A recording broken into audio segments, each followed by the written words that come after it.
председателя, почитувани колеги, почитуван министер, најпочитувана јавност. Ќе се трудам да бидам што е можда по-концизен, по-конкретен и пократок, бидејќи ценам дека единствено што не можеме си дозволиме, вака символично да пренесеме една порака, е времето. Оваа влада направи времето не поминува напразно. Зошто го велиме тоа? Бидејќи имаме добра меморија, бидејќи се сеќаваме првото нешто што го посочи премиерот во неговото експозе, бидејќи добро се сеќаваме што излагање имаше вице-премиерот, бидејќи многу добро се сеќаваме на ветувањата на министерот, бидејќи нашите колеги не веруваа во капацитетот и способноста на определени директори на енергетски компании во Македонија. Ништо од тоа не испадна како што треба. Добивме или погрешни уверувања, или бевме излажани. И ние, и колегите од СДСМ, и од ДУИ, и од Алијанса, секој еден пратеник во ова собрание. За мене, најголем пораз е на 10 дена пред почетокот на грејната сезона, ние да имаме дискусија за кризна состојба, ние да имаме неизвестност дали нашите сограѓани во Скопје ќе бидат смрзнати или не. Во држава која што предпоставува дека нејзините институции функционираат, назначените личности си работат својата работа и она што е можеби најважно, зборот што е даден, уверувањата што се дадени, се исполнуваат. Но нормално е тоа во држава која што одговорност не постои. Никој не сноси одговорност. Што беше кризна состојба? Ќе го повторувам тоа нонстоп. Кризна состојба е состојба во која што во една држава животите на граѓаните, нивното здравје, нивните имоти се загрозени. Известна таква кризна состојба предвидува законот точно за прогласување на кризна состојба 30 дена од страна на владата и понатаму од собранието. И дотука да беше дискусијата, ќе беше добро.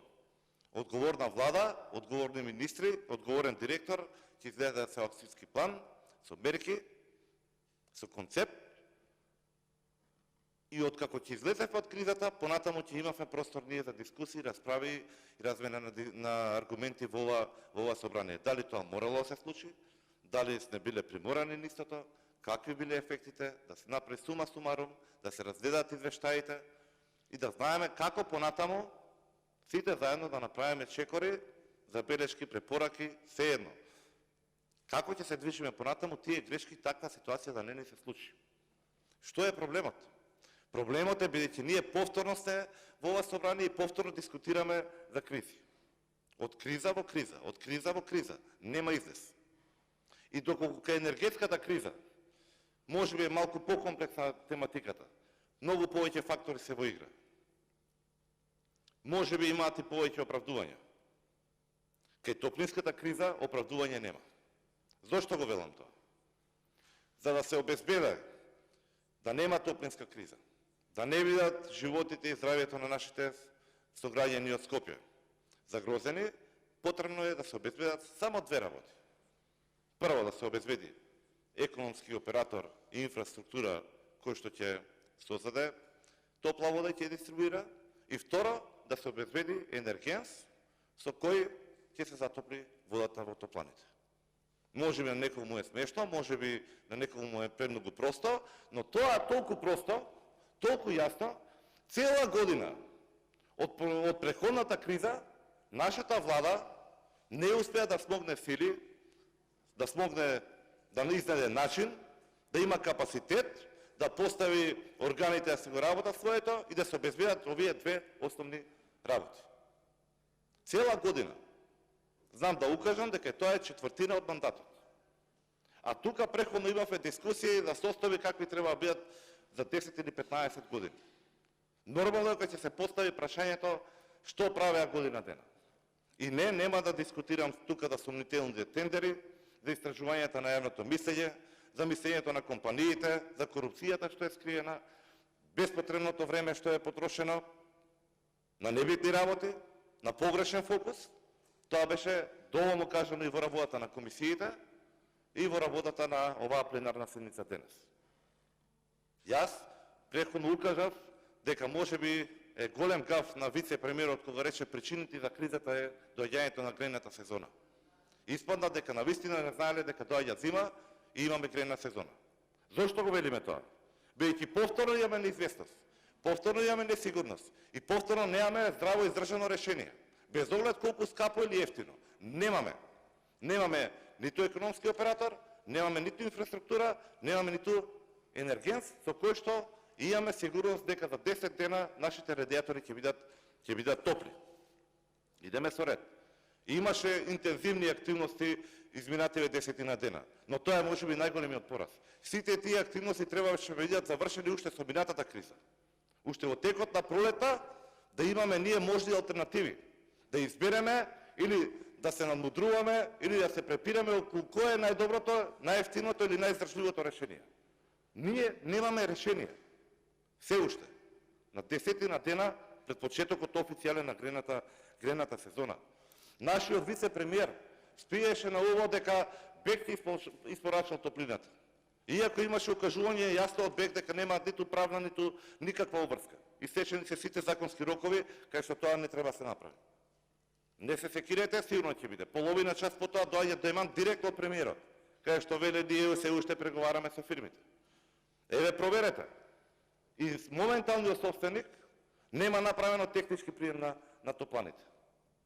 Ќе биде навистина административен, не знам, пируети или како да го наречеме, кога некој што сака да ви го продаде наместо да не ви го даде под закуп, нешто што вие тврдите дека ќе помине без проблем. 3 телефона да направат им е тешко, камоли да направат ваква постапка за 10 дена. За нешто што се обврзале. Понатаму, излегува со пресконференција, така бомбастична, драматична, со цела влада наредена, дека изнаше нашли решение. Нема да коментирам делот за енергетскиот, тоа беше преходно, иако се и двата врзани.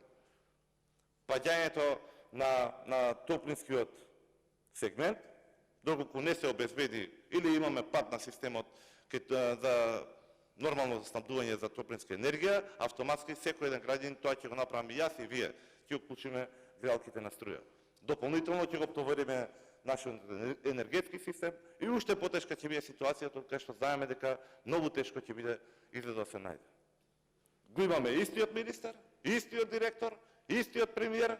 Кажете ми една причина зошто сметаме дека оние што не излекува до сега од кризата, овој пат ќе бидат подобри.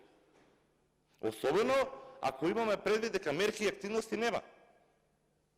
Она што ни го дадоа во планот, еве го тука, го имате и вие, но за јавноста нека биде попознато. Поприлично сум иритиран од една точка, не затоа ќе ви скоментирам. Неколку точки каде што ќе следиме ситуацијата, ние сме наблюдувачи, извршните функции не се да бидат проактивни, да се изнаоѓаат решенија, се делува, се имплементираат мерки, ние ќе следиме ситуацијата и конечно ќе бидеме припремени, ќе цитирам, ќе бидеме припремени за нарушување на јавниот ред и мир заради организирање на протести, заради проблеми во снабдувањето со топлинска енергија. Уште не е усвоена кризата, уште не ги знаеме мерките кои што ќе ги направат, уште не ги знаеме корите кои што ќе ги имплементираат, уште не ги знаеме ни договорите, тие се спремаат веќе за протести. Веќе знаат дека тоа што го кажуваат сега да бидеме спокојни, нема да бидеме спокојни. И ќе може да се прелее незадоволството на улица. И нормално дека ќе биде незадоволството на улица, ако некој, нечи живот и здравје биде загрозено како што не уверува владата, и ако некој се плаши дали ќе премрзнеме до наредниот ден. Ова не се мерки. Понатаму кажа дека ние ќе набавиме газ од нашиот северен сосед. Преходно ги смева мерките кај што бевме ние проактивни, обидувајќи се да бидеме максимално одговорна опозиција со складиштењето. Да добиеме сега повторно начин дека транспортот би бил можен и они ќе го искористат истото. Но проблемот дека не смее нашиот северен сосед да продава газ што го добил од истото место каде што обврзан со договор, дека не смее тоа да го прави, да го продава на трети лици, не ни го кажуваат.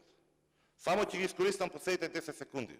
ВМРО ДПМН излезе со конкретен концепт, конкретно решение и конкретна понуда. Прифатете ја,